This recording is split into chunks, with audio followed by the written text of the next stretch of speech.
Right. అంటే ఇప్పుడు మీరు గూడా జెప్తుంటారు గదా! జాతకాలు. హ్మ్. మీరు జెప్పేవన్నీ అక్యురసీ ఉంటాయా? ఎక్యురస్‌గా ఉండడానికి అవకాశం ఉంది. ఇప్పుడు మనం ఇది మూడో ఇంటర్వ్యూ చేస్తున్నాం. అవును. మూడోసారి చేస్తున్నామంటే ఎక్యురస్‌గా ఉన్నాయా లేవా అంటే ముందు ఫలితాల విషయంలో నేను చూసుకొని చెప్పడం వరకు వచ్చేసరికి 100% మీకు చెప్పాను ఫిబ్రవరి 12 తర్వాత నా జాతకంలో మార్పులొస్తున్నాయండి అని. హ్మ్. అక్కడి నుంచి ఈ రోజు వరకు కూడా నేను చాలా మార్పులు చూశాను. మీరు. చాలా మార్పులు చూశాను. అంటే మీకు మీరు. నాకు నేను చూసుకోవాలి గదా! జ్యోతిష్యుడికి జాతకం తనకు అంటే తెలియని మీ జాతకం మీరు గూడా జూసుకుంటారా? చూసుకోవాలి గదా! చూసుకోకపోతే అవతల వ్యక్తి జాతకాలు మనం అంటే చెప్పలేము. ఎవరి మంత్రం వాళ్ళకి బారదు అని అంటారు గదా! మీ అవును. మంత్రం మీకు బారుతదా మరి? ఎందుకు పారకూడదు? ఇప్పుడు మంత్రాలకు చింతకాయలు రాలవు అంటుంటారు. హ్మ్. చింతకాయలు రాలవు అంటే హ్మ్. ఎలా రాలవు అంటే కింద నుంచి పైనుంచి ఇక్కడ మంత్రం చదివితే అక్కడ వస్తాయని కాదు కదా! హ్మ్. ఇక్కడ నేను మంత్రం చదవడం వల్ల ఒక మంత్రాన్ని నేను శోధించడం మంత్రాన్ని బాగా చేయడం వల్ల క్లియర్‌గా ఆ యొక్క మంత్రంతో గాలి అనేది వెళ్ళి ఆ ఫ్రూట్ ఏదైతే ఉందో చింతకాయ ఉందో ఆ చింతకాయ రాలడానికి ఒక దిశలో గాలి వెళ్ళి అది కింద పడడానికి అవకాశం ఎక్కువ ఉంటుంది. హ్మ్. అంతేగాని నేను ఇక్కడ కూర్చొని నేను చదువుతాను అది పడిద్దని నేను చెప్పట్లా. హ్మ్. ఇక్కడ వాక్శుద్ధి ఏదైతే ఉందో వాయువు అనేది కూడా కావాలి.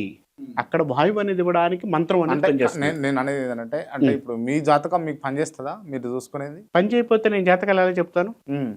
ఇప్పుడు ఒక వ్యక్తి జాతకాన్ని నేను చెప్తున్నానంటే క్రాంతి అనే వ్యక్తి దగ్గరికి వెళ్ళిచ్చి రైట్. క్రాంతి ఒక ఆస్ట్రాలజర్ ఫిట్ ఆర్ అన్‌ఫిట్ అని జూడాల్సిన ప్రముఖమైనటువంటి అంశాలేంటి? ఒక ఆస్ట్రాలజర్ ఫిట్టా అన్ఫిట్ అని చూడడానికి ముందు అతని దగ్గరికి వెళ్ళిన తర్వాత నీకున్న సమస్యని ఎంతవరకు క్లారిటీ చేయగలుగుతున్నాడు, హ్మ్. ముందు క్లియర్గా చెప్పగలుగుతున్నాడా లేదా. ఒక ఆస్ట్రాలజర్కి గురువుకి తేడా ఉంది. ఇక్కడ ఆస్ట్రాలజర్ అనేవాడు ఏం చేస్తా అంటే నువ్వు చెప్పిన డేట్ ఆఫ్ బర్త్ టైంలోనే దొరుకుతూ ఉంటాడు.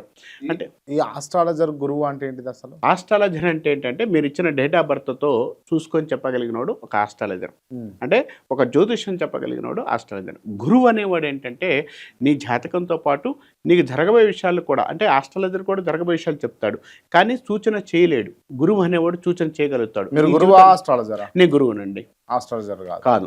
ఎందుకనంటే ఆస్ట్రాలజర్ దగ్గర నుంచి గురువు సిద్ధాంతానికి నేను ఎక్కువగా మార్పు చెందాను. ఎందుకు గురువునయ్యానంటే అమ్మవారి అంశతో ముందుకు వెళ్ళే విషయాల్లో కొన్ని విషయాలు ఇప్పుడు ఎవరికైనా ఇబ్బందులు ఉన్నప్పుడు ఆ ఇబ్బంది తొలగించడానికి నాకు స్వయంశక్తిగా అమ్మవారి యొక్క అంశతో నేను ముందుకు వెళ్ళడానికి ప్రయత్నిస్తున్నాను. ఓకే. ప్రయత్నిస్తున్నప్పుడు గురువుగా నేను మారినప్పుడు కంపల్సరీగా వాళ్ళ జాతకంతో పాటు వాళ్ళ వ్యక్తిగత జాతకంతో పాటు వాళ్ళు ముందుకు వెళ్ళే ప్రయత్నాలు ఏదైతే ఉన్నాయో ఆ ప్రయత్నాల్లో నేను వాళ్ళ ముందుకు తీసుకెళ్ళడానికి ప్రయత్నం చేస్తున్నాను. అంటే మీ